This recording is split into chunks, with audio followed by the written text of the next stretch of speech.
জগন্নাথ বিশ্ববিদ্যালয় কেন্দ্র শিক্ষার্থী সংসদ যক্ষ নির্বাচনে ভিপি হিসেবে রিয়াজুল ইসলাম, জিএস পদে আব্দুল আলিম ও এজিএস পদে মাসুদ রানা নির্বাচিত হয়েছেন।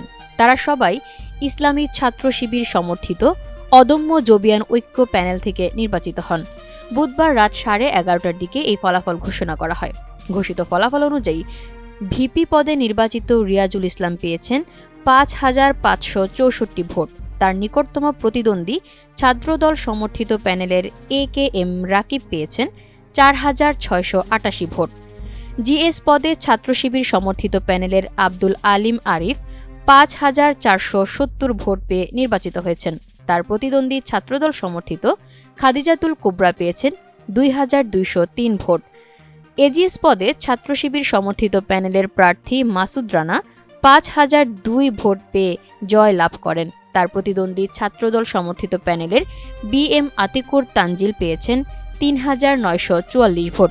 মঙ্গলবার 6 জানুয়ারি প্রথমবারের মতো জগন্নাথ বিশ্ববিদ্যালয় কেন্দ্র শিক্ষার্থী সংসদ যক্ষ নির্বাচনে ভোট গ্রহণ করা হয়। যক্ষ নির্বাচনে ভোটার ছিলেন 16,645 জন, তবে ভোট পড়েছে প্রায় 65%।